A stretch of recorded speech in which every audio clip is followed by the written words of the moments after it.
Thank you, Your Excellency, for giving us the privilege to hear from you at the almost end of this first edition of the IMS. Congratulations, Mabruk, and thank you again for giving me the opportunity to be on your side and to co-curate this first summit. I'm sure that the choice was made because I'm probably the eldest guy in the room now. So, but joke aside, Your Excellency, we can maybe use this as a wrap-up, as a summary, as an executive summary, as we do for conferences, of what happened during the past 2 days. Your team was amazing, and before we start, I would like to thank them and to congratulate them. I think they really deserve a round of applause. Yes.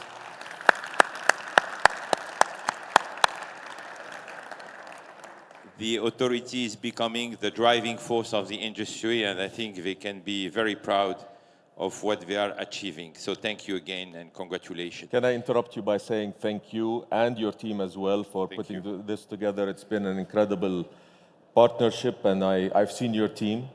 Red eyes evening, but keeping up. And also this would have not happened without our great partners from around the world who have come just before the holidays around the world to be with us. So thank you all for being with us. Thank you. Your Excellency, allow me to go beyond the mice industry because you are a leader, you're a global leader, and I would like to have a more wide conversation with you.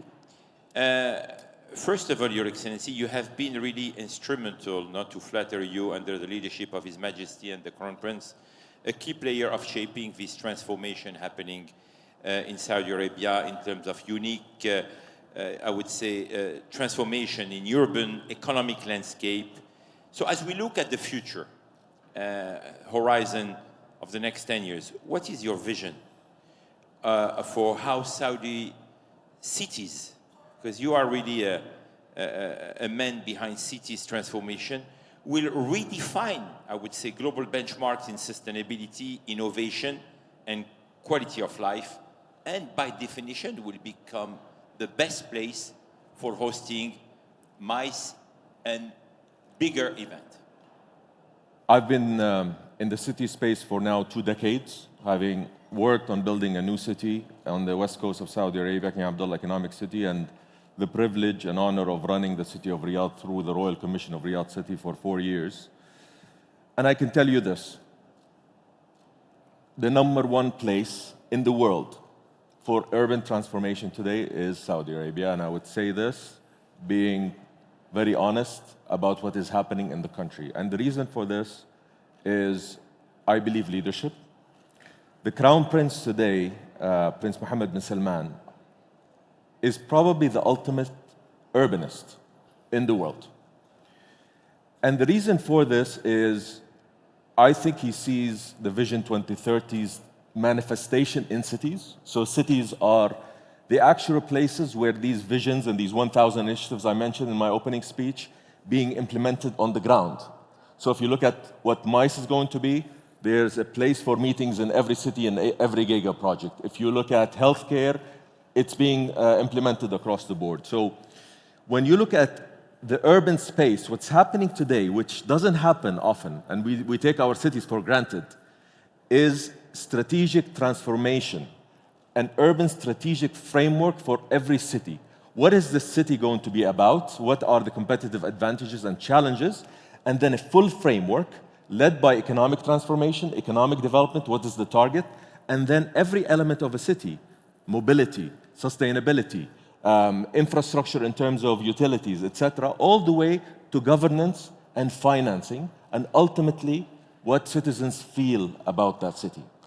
But precisely, you started the Global Competitiveness Forum, and I know that competitivity is very important for you, and it is one of your driving force.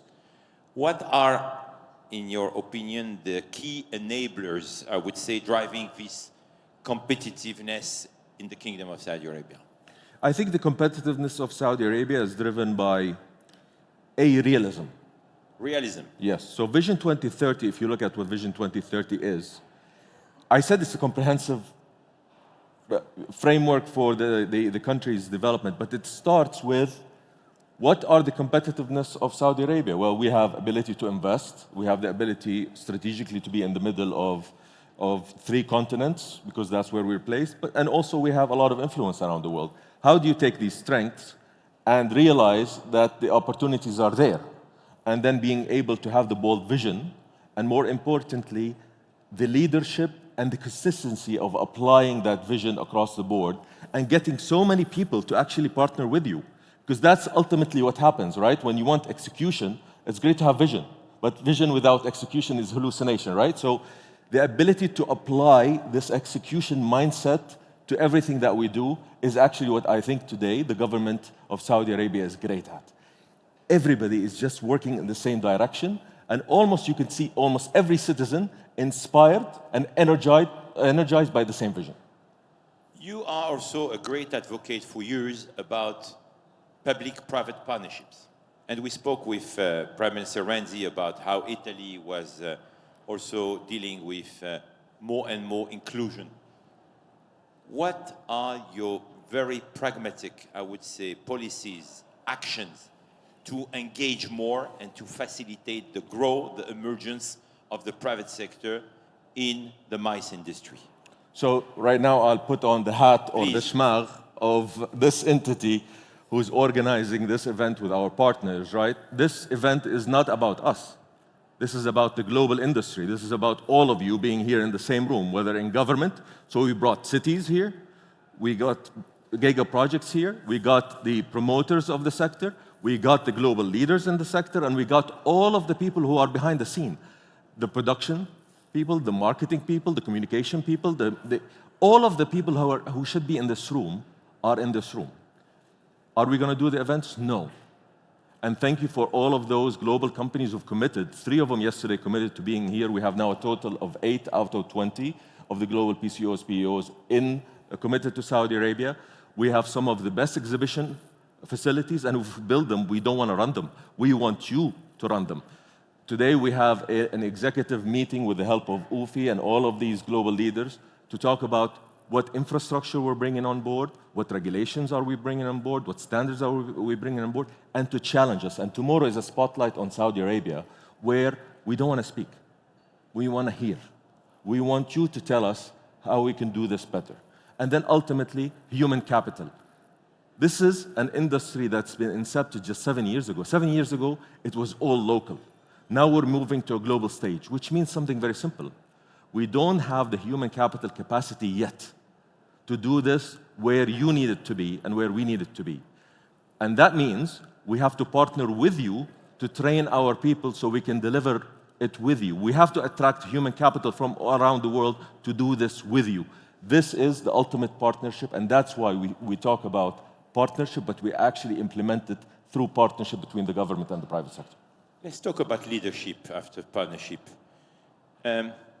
You have a boss who we know wants You have everything. a boss. Yeah, We know we too. have the same boss who wants everything for the day before yesterday.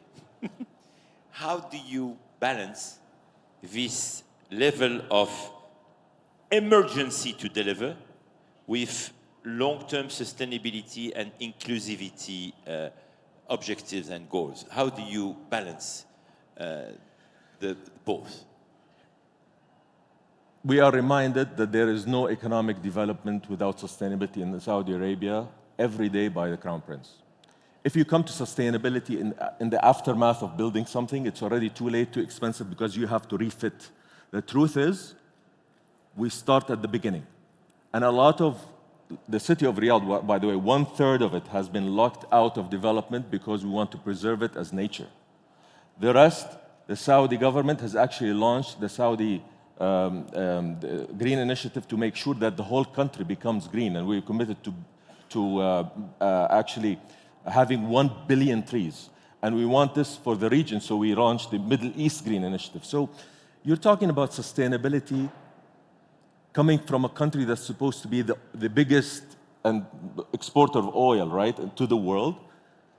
We love our land. We love our resources, whether it's sand or air, not just oil. So for us, preservation and sustainability is part and parcel of who we are as people. Because you remember, we didn't have water. We had to travel to get water and food, etc. So our appreciation for our nature and the Red Sea and the Gulf is all based and comes truly from our appreciation for our land. Precisely, talking about heritage, talking about patrimoine, talking... what do you think is the impact of the summit and also Saudi's cultural diplomacy? I think more and more all the events, beyond even the MICE events, becoming a tool for cultural diplomacy, which is absolutely needed in our very divided world today. So how do you see IMS becoming also an amazing bridge, a platform for cultural diplomacy? Let's be ambitious. I mean, we talked about this before. Saudi Arabia has hosted people for 1,400 years from all around the world. And in terms of economic development, we've worked with our partners around the world since the establishment of the third Saudi state 100 years plus ago to establish our different industries, from oil to petrochemical to others. Now we are working on new industries, whether it's biotech, whether it's space, whether it is tourism, right? The idea is we come to the party with a partnership mindset. We don't come to it as this is ours and you're going to be part of it as part of us. It's us. And so the International MICE Summit is just an example of that. It's not unique for Saudi Arabia's approach. It is part and parcel of how we approach the world. We want to do this with the help of our partners. Our partners are all here. And I hope you found this summit to be a true translation of that approach to economic development. When we met the first time to talk about the creation of IMS, you told me, I don't want that to be just a platform promoting Saudi Arabia. I don't want that to be just a conversation about the MICE industry in Saudi Arabia. I want that to be a global conversation. So as a visionary leader, how do you see the global trends in the MICE industry?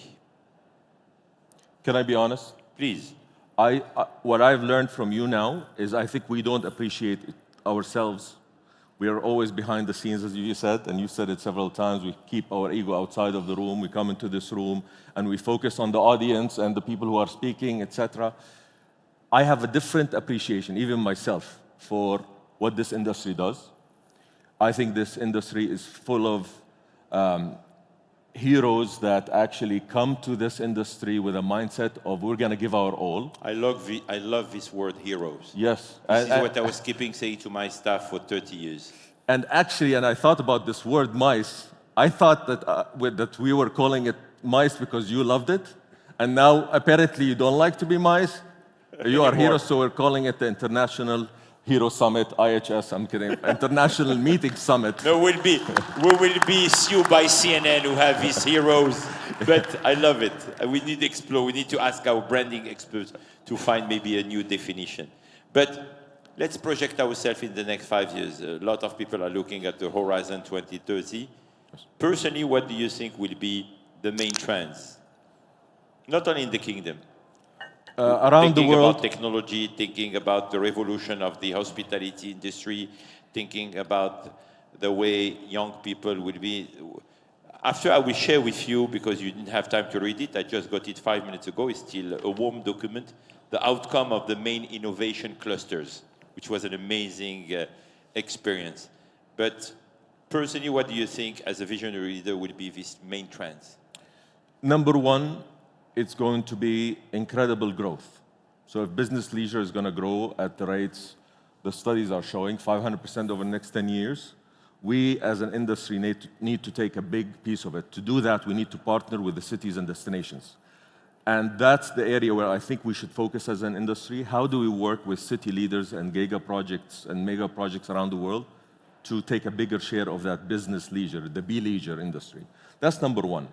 Second one is I don't think anybody understands yet what AI is going to do to our industry. It's clear that it will improve it, right? It will disrupt it, but it's clear that it will improve it. We, as conveners, will be able to focus more on, I think, the second part of what we do. not the science, the project management aspect of these meetings, but the art. And you are all artists, curators, that bring people together to have a great conversation. I think AI will improve that conversation because it will improve our convening power. And the third is sustainability becomes, I think, what Kai said, which is part of what we need to be, not the problem, but the solution. We need to find a way to net carbon zero, and I think that's one of our learnings that we've had over the past couple of days. We need to be part of that solution. And finally, I think, how do we work together as an industry to actually double the size of the industry in the next 10 years? I think it's that area I still find us maybe a bit too competitive. Can I ask you a favor? Please. You are meeting with Kai and the team in a few minutes. Really, in total humility, as a pioneer of the industry, I don't know how to answer still to my staff about how can we be carbon neutral, no matter what is the deadline. Can I suggest that you open a task force, if it's not already done, because we and all our colleagues in the world don't really know how we can be carbon neutral. We don't know what to do with carpets. We don't know what to deal with the emission coming from the screens. Let's be very pragmatic. I don't want to be in a situation one day, and it's public, so I can say it, where you have Google, I have a lot of respect, they are my great friends, who are organizing every year the Google Camp in Sicilia, where they are talking about climate change and sustainability, and everyone is flying private plane, and they got so much critics. So please help us. Thank you, Kay. But I think it's important to make it public, because not everyone has our scale, our size.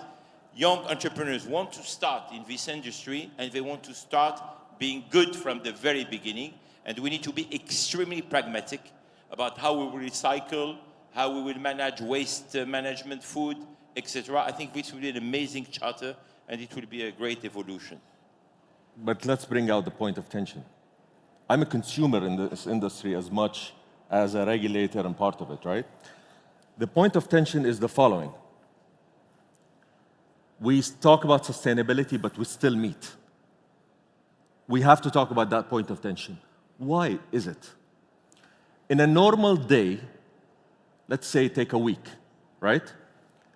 I would not have 50 external meetings with people around the world. When I go to the FII or when I go to the World Economic Forum, I have 40 plus meetings in 4 days. That's 10 plus meetings. So for me, it's economies of scale, because I travel once, and economies of agglomeration, because I'm now meeting much more in those 4 days than I have to justify my trip. So the reason why it still works, and I think it's a false narrative around this it's a point of tension that we still can't argue why we're still doing it. Because it's efficient. It's the most efficient 4 days of the year for me, that along with FII, to be in these meetings. And I would have not met all of you had it not been for this meeting. So I think this is where the narrative needs to head. Not every meeting is worthwhile traveling for, and I think we understand that with virtual meetings. But these big meetings where there's quality and quantity, where we all come out better, are worthwhile. Your Excellency, we spoke for all the opportunities, and for the past 2 days, I think if there is one message to take as an outcome from this conference is how Saudi Arabia, in total objectivity, is offering probably one of the best opportunities today and for the next few years for the industry. Point taken. What are the challenges? The challenges is we want to bring this industry here. We need this industry. We have 1,000 initiatives, potentially 100,000 meetings that need to come together to make them happen. The truth is the infrastructure is still being built. We've operated the metro last week. We still need to build 3 convention centers in this city in the next 5 years. So the tension is around bringing the cities that we have and the giga projects, etc., up to speed very quickly. I think we have targets that are around 2030, and that galvanizes action. We have the Expo 2030, which galvanizes action, and then we have the World Cup and many, many other events in between. So I think it's just about making sure we are all on track. We need to bring Riyadh Air on track, with the new airport on track. All of them just need to be on track. And I think having these major events is going to be a big accelerator and it will create big accountability for all of the project leaders around the country. This is not a question I had, but I feel good with you, and I will be very direct. And you know that I want that part of my legacy to leave this industry and to pass the baton to my colleagues to be a clean industry. I will say something which is making me very sad, because it's the first time in 30 years which happened to me recently. We were obliged to fire one employee because we discovered that he was corrupted. Why? Because we manipulate millions of dollars, and it's quite a temptation to get back commissions, etc. What are we doing to be sure that here and now and this industry will be clean and we have ethical code, and to be sure that ethics will prevail before anything else? Zero tolerance. Across the board, zero tolerance. It's not acceptable in any way, shape, or form. And this is across many, many fields, right? So in our industry, and my colleagues know, if you hand me something, we register it. It goes to HR immediately that you've registered. It's not only the threshold, it's the fact that you said this is a gift, registered immediately. Zero tolerance across the board, across the value chain. Your Excellency, allow me to share with you quickly, I would like your reaction, because I would like our friends and colleagues to leave with a beginning of a roadmap. So, all our friends and colleagues who met during the past 2 days came with great ideas and suggestions, which I'm sure we will do like the white book of this IMS summit. Just sharing with you, and maybe I would like to get your first reaction. People are asking, how do we identify the challenges destinations face in attracting and retaining interest? Also, people are talking about, in 2030, we aim to create the ultimate event experiences where human connection and digital innovation merge effortlessly. People are saying that definitely by 2030, it's quite interesting, everyone is looking at the horizon of 2030. I think the Vision 2030 is becoming now the benchmark. The industry, they hope that the industry has transformed into a powerhouse for societal progress, connecting people and ideas in new ways. Then, they hope that in 2030, we will have new and exciting destinations everyone is eager to visit. And then they are coming with very concrete suggestions. Number one, to try to see how we can connect and analyze data with AI, of course, and quantum computing to understand the people's behavior. It's extremely important, and to achieve ultra-personalized experience and connections. Number two is also to have an auto-exchange of business cards using multiple technologies, because networking is everything, as Fahd Abdulmohsen said yesterday. Content, yes, but networking. How to definitely transform technologies for genuine connections. To create a learning and development academy, merging digital and physical learning, where young generation teach the benefits of technology. To design for any event, different zone within an event that everyone will be able to respond and to engage more efficiency across generations. To definitely establish, why not? And for that, I am candidate because this is what I want to be part and total humility part of my legacy. So I'm ready to commit and to invest. The first ever university 100% dedicated to events. We had this conversation many times. I think it's time to happen. And the first ever, you will be happy with that, urbanism and architecture agency focused solely on events. I know you define yourself as an urbanist. People are supporting you, but they want something which is very specialized. How can we do urbanism and architecture focus only on events development, management, and experience? Engage training institutes and associations in designing free and comprehensive programs for fostering essential 21st century skills for the industry and beyond. Create engagement programs for underrepresented groups, youth ambassadors to develop parallel youth programs. And this is a very interesting thing, which I will support also.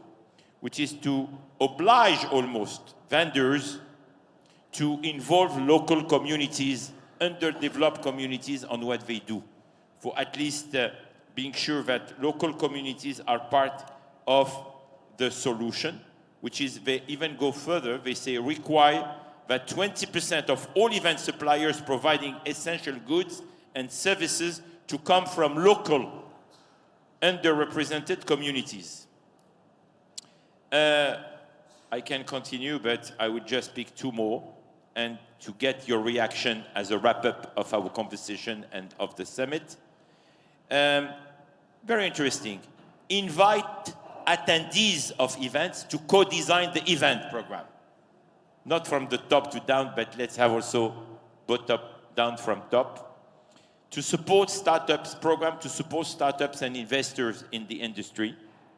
And last but not least, to create a dynamic database of best and worst practices for millions of events around the globe, to finally create a comprehensive worldwide nomenclature for all the different types of events, meetings, conferences, and gatherings, to ensure robust standards and quality, which is, of course, the Charter of Excellence. How do you react to all these suggestions and much more?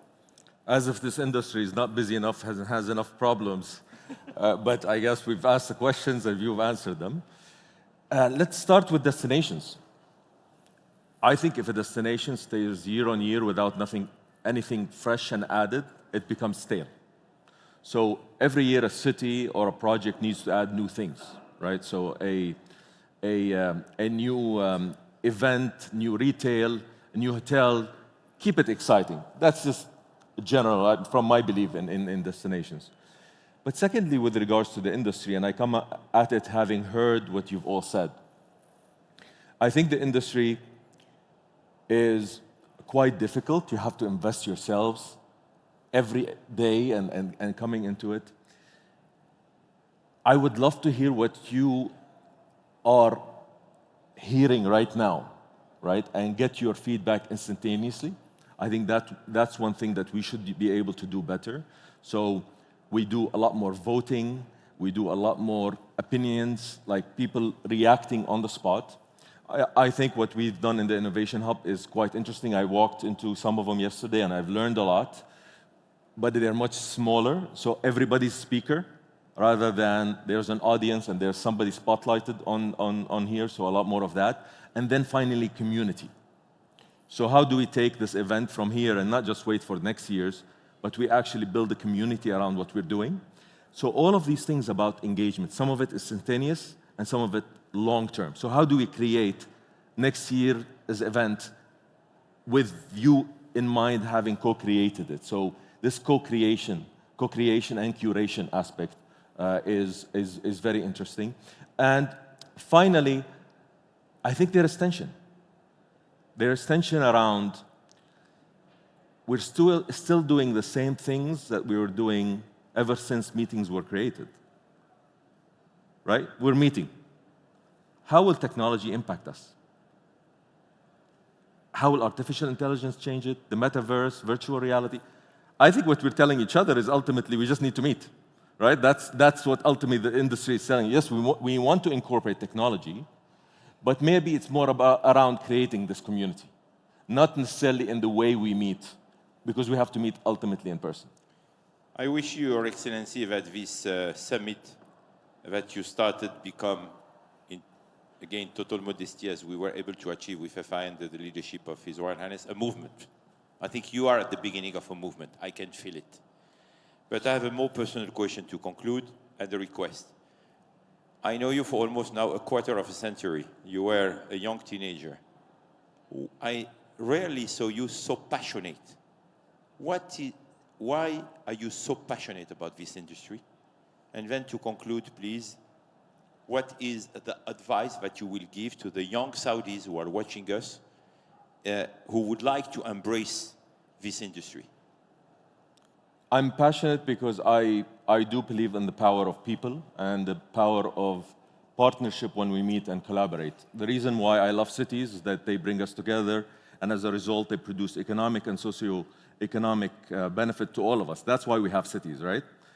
but they are big and they have infinite life. What you're doing here and what the MICE industry is doing is basically bringing lots of people who want to work and collaborate together in a finite time in a contained space. So in a way, the MICE industry is the same as cities industry, it's just different dimensions, right? So I'm passionate around that, and I believe that this industry, like I said, in a divided world, in a world that doesn't want to speak, we actually are forcing people to come into a room and now, okay, let's agree to disagree, that's okay. And so what we do in this industry, I think, is amazing, and it allows us to progress as human beings. And I think that's what brings this passion, and I'm reflecting the passion I'm receiving from you. You're passionate around this industry, so I get excited more, and this is human energy. And for those of you who are watching, and those of you who are young enough to choose now what to do next, this industry is amazing. This industry is full of people who think about the corners of this room and what it contains. They think about where this microphone goes, so when I'm speaking and where you're speaking, they're thinking about the tone of your voice. They are thinking about the way this program is made so you don't get bored. They're thinking about the food you're eating, they're thinking about the circulation, the mobility, how you get in, how you get out, and after 3 days, they're just hoping that you've left with a smile and you've left better than you came in. So please join us. It's an amazing industry.